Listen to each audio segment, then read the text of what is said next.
بالله من شرور أنفسنا ومن سيئات أعمالنا من يهده الله فلا مضل له ومن يضلل فلا هادي له ونشهد أن لا إله إلا الله وحده لا شريك له ونشهد أن سيدنا ومولانا محمدا عبده ورسوله أما بعد أعوذ بالله من الشيطان الرجيم بسم الله الرحمن الرحيم النبي أولى بالمؤمنين من أنفسهم وقال النبي صلى الله عليه وسلم لا يؤمن أحدكم حتى أكون أحب إليه من والده وولده والناس أجمعين اللهم صل على محمد وعلى آل محمد كما صليت على إبراهيم وعلى آل إبراهيم إنك حميد مجيد اللهم بارك على محمد وعلى آل محمد كما باركت على إبراهيم وعلى آل إبراهيم إنك حميد مجيد لا ریب تیری روح کو تسکین ملے گی لا ریب تیری روح کو تسکین ملے گی تو کرب کے لمحات میں قرآن پڑھا کر آ جائے گا اقبال تجھے جینے کا کرینہ آ جائے گا اقبال تجھے جینے کا کرینہ تو سرور کونین کے فرمان پڑھا کر نبی کی غلامی میں آ کر تو دیکھو نبی کی غلامی میں آ کر تو دیکھو ملے گا سکون آزما کر تو دیکھو ملیں گی تمہیں دو جہانوں میں عزت ملیں گی تمہیں دو جہانوں میں عزت چہرے پہ سنت سجا کر تو دیکھو میرے نہایت ہی واجب الاحترام سماعت فرمانے والے عزیز بزرگوں دوستوں بھائیوں، آج کی مجلس میں نے آپ حضرات کے سامنے جس عنوان پر گفتگو کرنی ہے وہ عنوان ہے محبت رسول صلی اللہ علیہ وسلم اور علماء دیوبند۔ اسی حوالے سے میں نے چند باتیں آپ حضرات کے گوش گزار کرنی ہیں۔ محبت رسول صلی اللہ علیہ وسلم اور علماء دیوبند، اس عنوان پر 4 باتیں میں نے آپ حضرات کے سامنے رکھنی ہیں۔ نمبر 1، محبت رسول صلی اللہ علیہ وسلم کی اہمیت کیا ہے۔ نمبر 2، محبت کسے کہتے ہیں، محبت کیا ہے۔ نمبر 3، علماء دیوبند کی عشق رسول بیان کرنے سے پہلے دارالعلوم دیوبند کا مختصر سا تعارف، اور پھر اکابرین علماء دیوبند کی آپ صلی اللہ علیہ وسلم سے محبت۔ ان 4 چیزوں کو میں نے آپ حضرات کے سامنے رکھنا ہے۔ اللہ سے دعا بھی ہے کہ اللہ مجھے شرح صدر کے ساتھ کلام کرنے کی توفیق عطا فرمائے۔ سب سے پہلے آپ صلی اللہ علیہ وسلم کی محبت کی اہمیت کیا ہے۔ آپ دیکھیں کہ دنیا کے اندر ہر چیز جو ہے اس کا ایک ظاہر ہوتا ہے، ایک اس کا وجود ہوتا ہے اور ایک اس کی بنیاد ہوتی ہے۔ مثال کے طور پہ دنیا میں کوئی بھی عمارت ہے، اس عمارت کا ایک ظاہر ہے، ایک اس کا وجود ہے اور ایک اس کی بنیاد ہے۔ اسی طرح آپ دنیا میں درخت دیکھیں، پھل والا، پھول والا، سائے والا، ایک اس کا ظاہر ہے اور ایک اس کی بنیاد، اس کی جڑ ہے۔ اور آپ جانتے ہیں کہ اگر بنیاد ہو تو پھر ظاہر بھی باقی رہتا ہے، اس کا وجود بھی باقی رہتا ہے، اور اگر بنیاد ہی نہ ہو تو پھر اس پر کھڑی ہونے والی عمارت کبھی باقی نہیں رہ سکتی اور نہ ہی قائم ہو سکتی ہے۔ اسی طرح محبت رسول صلی اللہ علیہ وسلم یہ ہمارے ایمان کی بنیاد ہے، ہمارے ایمان کی جڑ ہے، ہمارے ایمان کی اساس ہے۔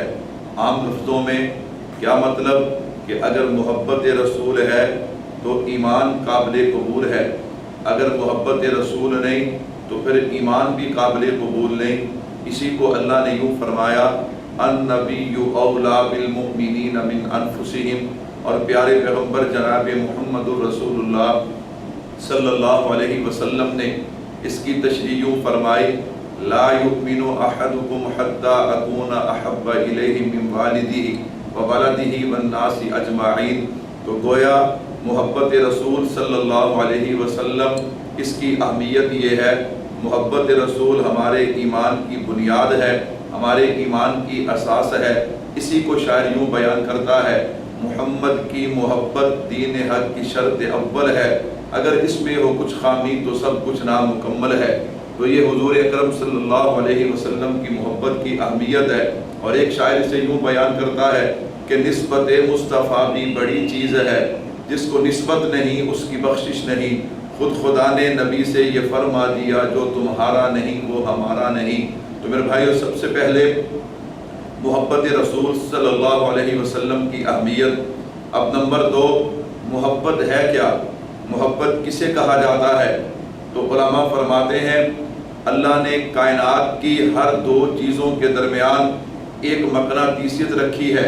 اللہ نے کائنات کی چیزوں کے درمیان ایک مقناطیسیت پیدا کی ہے۔ اگر یہ مقناطیسیت جو ہے بے جان چیزوں کے درمیان ہو تو اسے کشش کہتے ہیں، جیسے کشش استخراب وغیرہ۔ اور اسی طرح اگر جاندار چیزوں کے درمیان ہو تو پھر اسے میلان کہتے ہیں۔ اور یہی میلان جب بڑھ جاتا ہے تو محبت کی صورت اختیار کر جاتا ہے۔ جیسے مشہور مقولہ ہے الجنس یمیل الی الجنس، کہ جنس جو ہے وہ اپنی جنس کی طرف میلان کرتا ہے۔ تو میرے بھائیوں، یہ میلان جو ہے، اس میلان کی کچھ وجوہات ہیں۔ علماء فرماتے ہیں وجہ میلان یعنی انسان کی طرف جو میلان کرتا ہے اس کی 3 وجوہات ہیں۔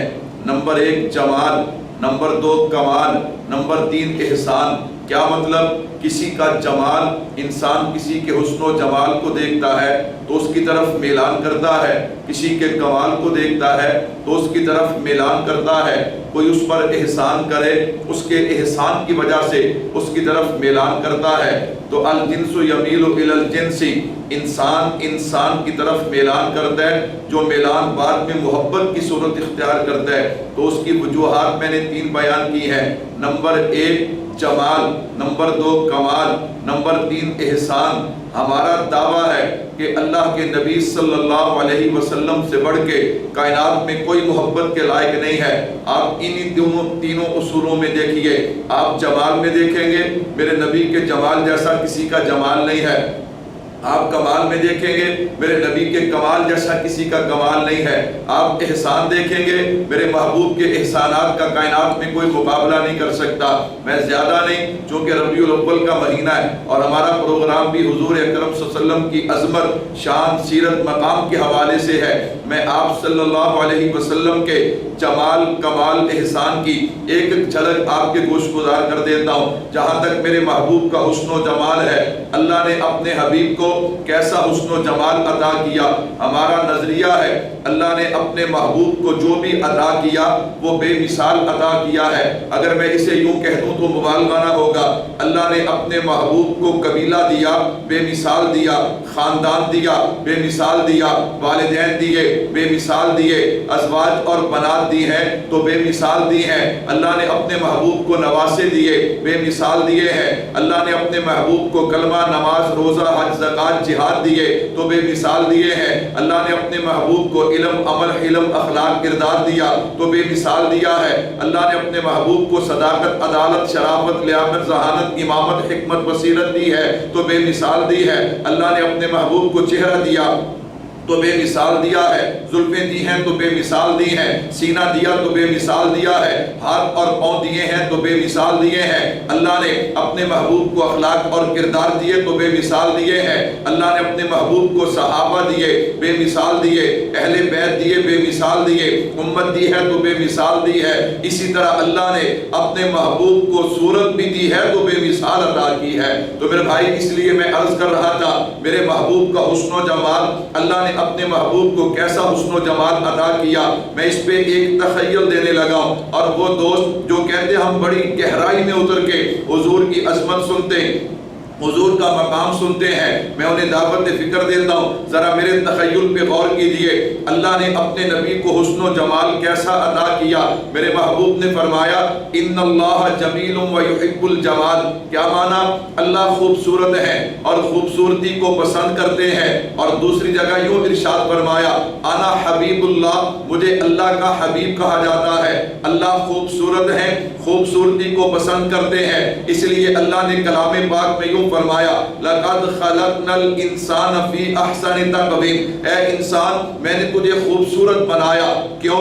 اللہ خوبصورتی کو پسند کرتے ہیں۔ اب ذرا دیکھیے ان اللہ جمیل و یحب الجمال، ادھر انا حبیب اللہ، اور اللہ کیا فرماتے؟ اے انسان میں نے تجھے خوبصورت بنایا۔ جب اللہ نے مجھے بھی خوبصورت بنایا، آپ کو بھی خوبصورت بنایا، کائنات کے ہر انسان کو خوبصورت بنایا ہے، تو پھر تصور کیجئے اس رب نے جب اپنے حبیب کو بنایا ہوگا تو کتنا خوبصورت بنایا ہوگا۔ اللہ نے اپنے حبیب کو کتنا خوبصورت بنایا۔ اللہ اکبر۔ آئیے میں تو طالب علم، میں بڑوں کے دروازے پہ آپ کو لے کے جاتا ہوں تاکہ پتہ چلے اللہ نے اپنے حبیب کو کتنا خوبصورت بنایا، اور ہم سن کے اپنے ایمان کو تازہ کریں۔ اللہ نے اپنے حبیب کو کتنا خوبصورت بنایا۔ حضرت انس بن مالک رضی اللہ تعالیٰ حضرت انس فرماتے ہیں یاد رکھو کائنات میں جتنے بھی نبی آئے، ہر نبی آواز اور صورت کے حوالے سے حسین ہوتے تھے، اللہ اکبر، لیکن کملی والے اللہ نے حضور کو اللہ اکبر آواز اور حسن چہرے کے حوالے سے، حسن کے حوالے سے سب سے احسن بنایا ہے۔ اسی طرح حضرت ابو ہریرہ رضی اللہ تعالیٰ عنہ کے پاس چلتے ہیں، آپ حافظ الحدیث ہیں، آپ نے سب سے زیادہ نبی کی احادیث کو یاد کیا ہے، تو جس بندے نے سب سے زیادہ نبی کی احادیث کو یاد کیا انہیں حضور کی مجلس بھی زیادہ ملی۔ جب حضور کی مجلس زیادہ ملی تو حضور کے چہرے کا دیدار بھی زیادہ کیا۔ حضرت آپ بتائیے نا اللہ نے اپنے محبوب کو کیسا حسن و جمال دیا۔ حضرت فرماتے ہیں ما رأیت شیئا احسن من رسول اللہ، میں نے اپنے محبوب کے چہرے سے بڑھ کے کائنات میں کسی چیز کو حسین نہیں پایا۔ اللہ اکبر۔ حضرت اس سے بھی ذرا قدم آگے بڑھائیے نا تاکہ لوگوں کو پتا چلے میرے نبی کا حسن و جمال کیا ہے۔ حضرت اس کا نقشہ یوں کھینچتے ہیں، حضرت ابو ہریرہ رضی اللہ تعالیٰ عنہ فرماتے ہیں کأن الشمس تجری فی وجہہ، جب کوئی بندہ میرے محبوب کے چہرہ انور کو دیکھتا تھا تو یوں محسوس ہوتا تھا کہ آسمانوں کا سورج میرے محبوب کے چہرے میں چل رہا ہے۔ اللہ نے اپنے نبی کو کیسا حسن و جمال عطا کیا، اللہ نے اپنے محبوب کو کیسا بنایا۔ حضرت عبداللہ بن رواحہ رضی اللہ تعالیٰ عنہ فرماتے ہیں، فرمایا دنیا والوں اللہ اپنے نبی کو اگر کوئی اور معجزہ نہ بھی عطا کرتے، اللہ نے اپنے محبوب کو جو چہرہ عطا کیا تھا یہی نبوت کی دلیل کے لیے کافی تھا۔ اللہ نے اپنے محبوب کو ایسا چہرہ عطا کیا، اللہ اکبر۔ ان حضرات صحابہ کرام نے تو چند ایک لوگوں کو دیکھا، چند ایک شہر یا چند ایک ملک دیکھے۔ آئیے جبرائیل امین کے پاس چلتے، جبریل تو بتانا اللہ نے اپنے حبیب کو کیسا بنایا۔ جبرائیل امین فرماتے ہیں میں نے حضرت آدم سے حضرت عیسیٰ علیہ السلام تک سب نبیوں کا دیدار کیا ہے، میں نے کائنات کے سبھی لوگوں کو دیکھا، سب حسین و جمیلوں کو دیکھا، میں مشرق سے مغرب تک، شمال سے جنوب تک گیا ہوں۔ جبریل تیرا فیصلہ کیا ہے؟ جبریل کہتا ہے فلم اجد رجلا افضل من محمد، میں نے محمد عربی صلی اللہ علیہ وسلم سے زیادہ افضل شان والا کسی کو نہیں دیکھا۔ اس لیے شاعر کہتا ہے یہ جلوہ حق سبحان اللہ، یہ نور ہدایت کیا کہنا، یہ جلوہ حق سبحان اللہ، یہ نور ہدایت کیا کہنا، جبریل بھی ان پہ شہدا ہیں، یہ شان نبوت کیا کہنا۔ تو اللہ نے اپنے حبیب کو کیسا بنایا۔ یہ تو حضرات صحابہ کرام تھے، میں بات کو تھوڑا سا آگے بڑھاؤں، اللہ نے اپنے حبیب کو کیسا بنایا۔ میں نے کہا چلنا حضرت حسان سے پوچھ لیتے ہیں۔ حضرت حسان فرماتے ہیں وَأَحْسَنَ مِنْكَ لَمْ تَرَ قَطُّ عَيْنِي وَأَجْمَلَ مِنْكَ لَمْ تَلِدِ النِّسَاءُ خُلِقْتَ مُبَرَّأً مِنْ كُلِّ عَيْبٍ كَأَنَّكَ قَدْ خُلِقْتَ كَمَا تَشَاءُ۔ اللہ نے اپنے حبیب کو کیسا بنایا۔ حافظ شیرازی سے پوچھتے ہیں، حافظ صاحب فرماتے ہیں یا صاحب الجمال و یا